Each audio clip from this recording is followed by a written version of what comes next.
Eu acho que a gente.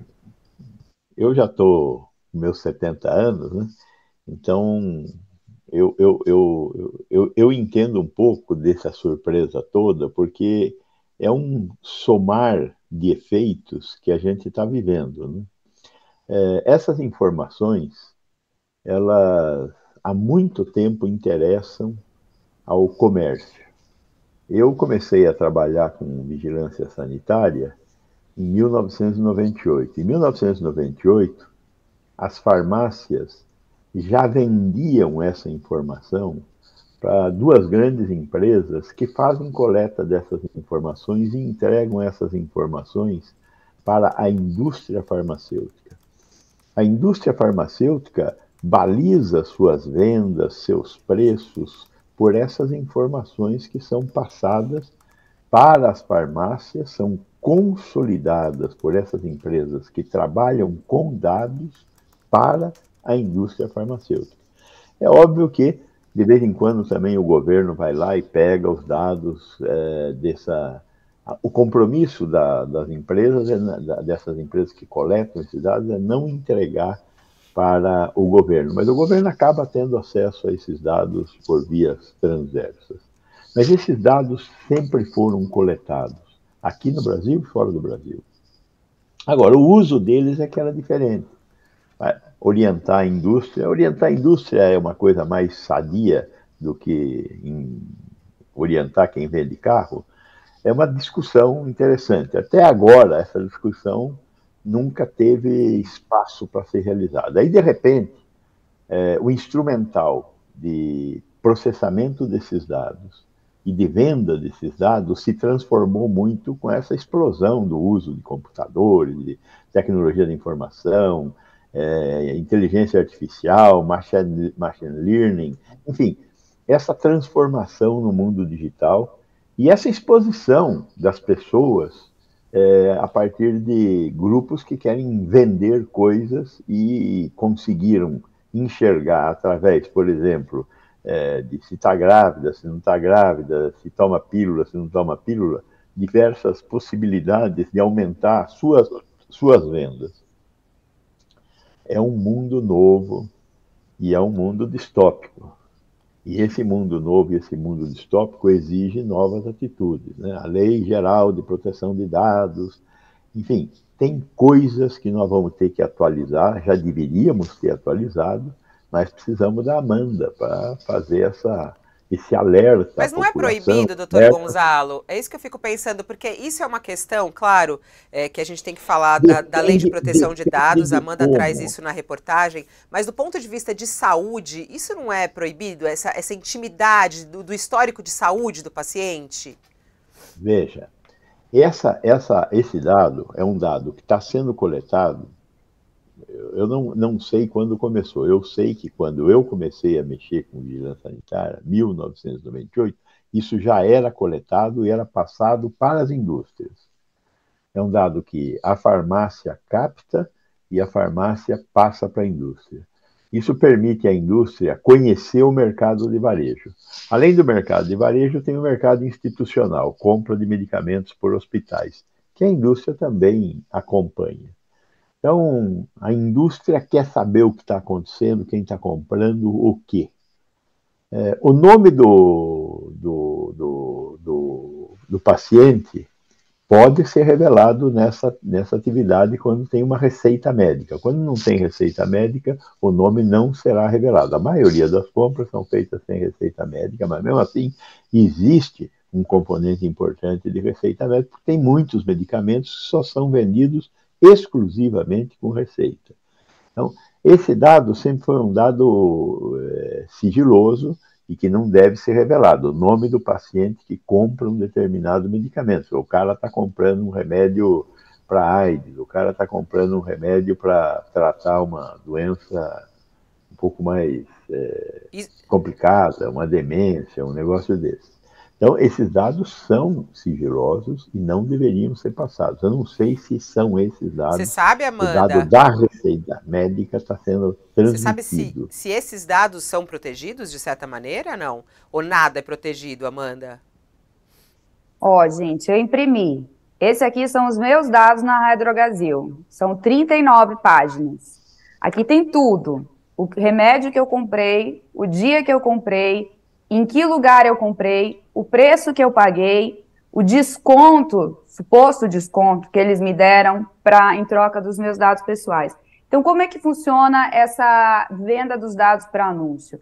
Um anunciante quer, por exemplo, direcionar uma campanha de marketing para quem tem dente sensível, ou então para a gente usar um medicamento, para quem usa antidepressivo. Então, ele contrata esse braço da Radrogasil, a RDEDS. A RDEDS vai no seu banco de dados, vai selecionar todas as pessoas que tomam antidepressivo, por exemplo, mulheres que tomam antidepressivo de 25 a 30 anos que moram em São Paulo. E aí vai direcionar as propagandas para essas pessoas. Então, há o registro detalhado de todos os dados, todo o consumo que a gente teve nesse período longo de tempo. A LGPD é uma zona cinzenta em relação a isso, porque o dado de saúde é considerado na LGPD a modalidade de dado que mais tem que ser protegida. Dado de saúde e dado de comportamento sexual. É considerado dado sensível. E tem um dispositivo na LGPD que diz que dado sensível não pode ser comercializado. É possível que haja uma vedação à comercialização do dado sensível. Só que isso ainda está em elaboração. A LGPD, de certa forma, é recente, então está na pauta da Autoridade Nacional de Proteção de Dados, por exemplo, regulamentar essa vedação a obtenção de vantagem econômica com os dados sensíveis. Então, há uma zona cinzenta, e enquanto existe essa zona cinzenta, os nossos CPFs são pedidos para que a gente tenha esses descontos, que podem chegar a 70%, e depois esses dados criam perfis, transformam a gente em audiência, para que a gente, então, receba os anúncios. Agora, em relação ao preço dos remédios... Oi, fale, doutor Gonzalo. Essa questão é uma questão mais moderna, né? Veja que em 1998, ninguém pedia o seu CPF e antes disso, não pediam o seu CPF.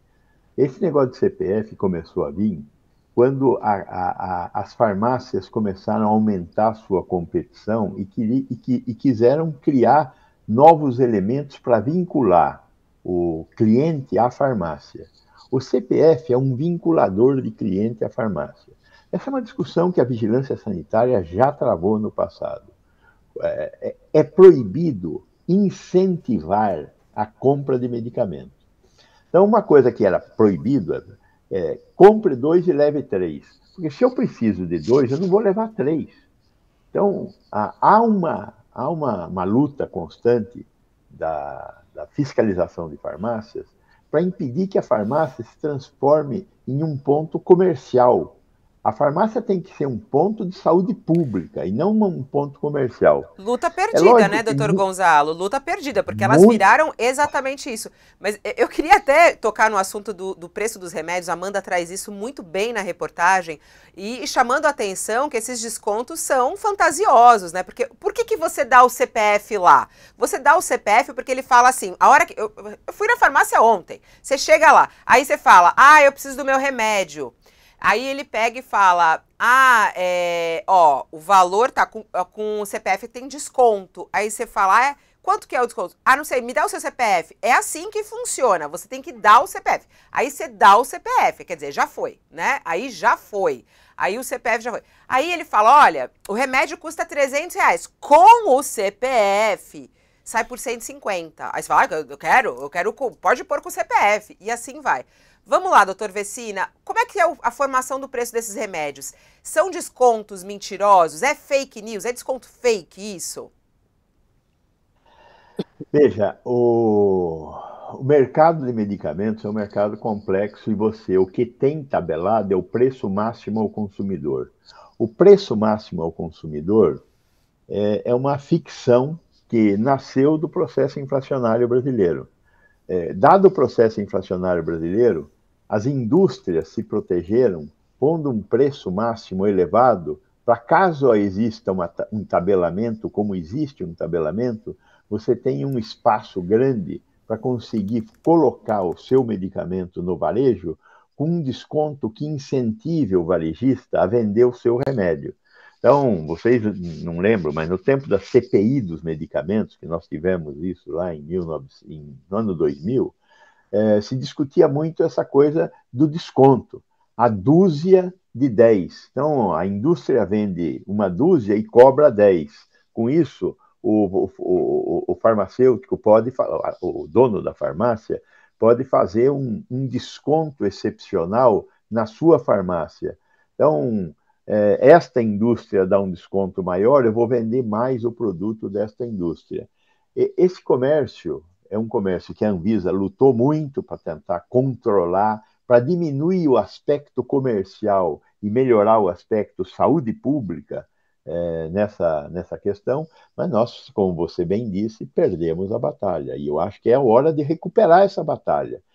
E essa batalha diz respeito a como deve funcionar o estabelecimento farmácia.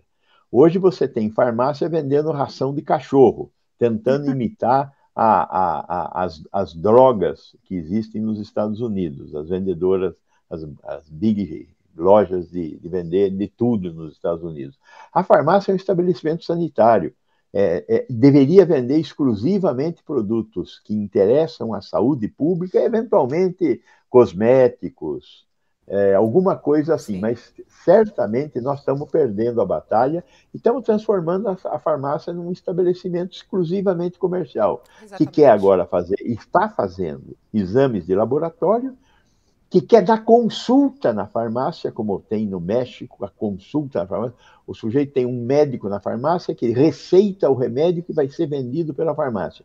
A farmácia quer ter marca própria. Então, a droga Raia, por exemplo, ela tem lá uma marca chamada Nides. É a marca dela. Você vai lá no esparadrapo, tem esparadrapo Nides. É a marca da farmácia. A Droga São Paulo tem uma marca dela. As grandes redes têm suas marcas próprias. De medicamento ainda não, de medicamento ainda é proibido, mas desses outros produtos, particularmente esses que são usados no cuidado diário, está cheio de marca própria. O que a marca própria faz numa farmácia? Ela incentiva a compra daquela que é a marca própria dela, né? Vai pôr na altura do olho, vai fazer um monte de coisa. Então, a farmácia tem que ser melhor regulamentada para que a gente possa ter um estabelecimento de saúde pública e não um estabelecimento comercial vendendo veneno, porque o remédio, em última análise, é um veneno que, usado de maneira adequada, pode tratar, mas usado de maneira inadequada, quando, por exemplo, eu compro 3 eu pago 3 e recebo 2, o contrário, né? Compro 2 e recebo 3, é um incentivo ao consumo de medicamentos. Isso é um equívoco. A vigilância sanitária sozinha já perdeu essa batalha para as grandes redes de farmácia. Tá acontecendo.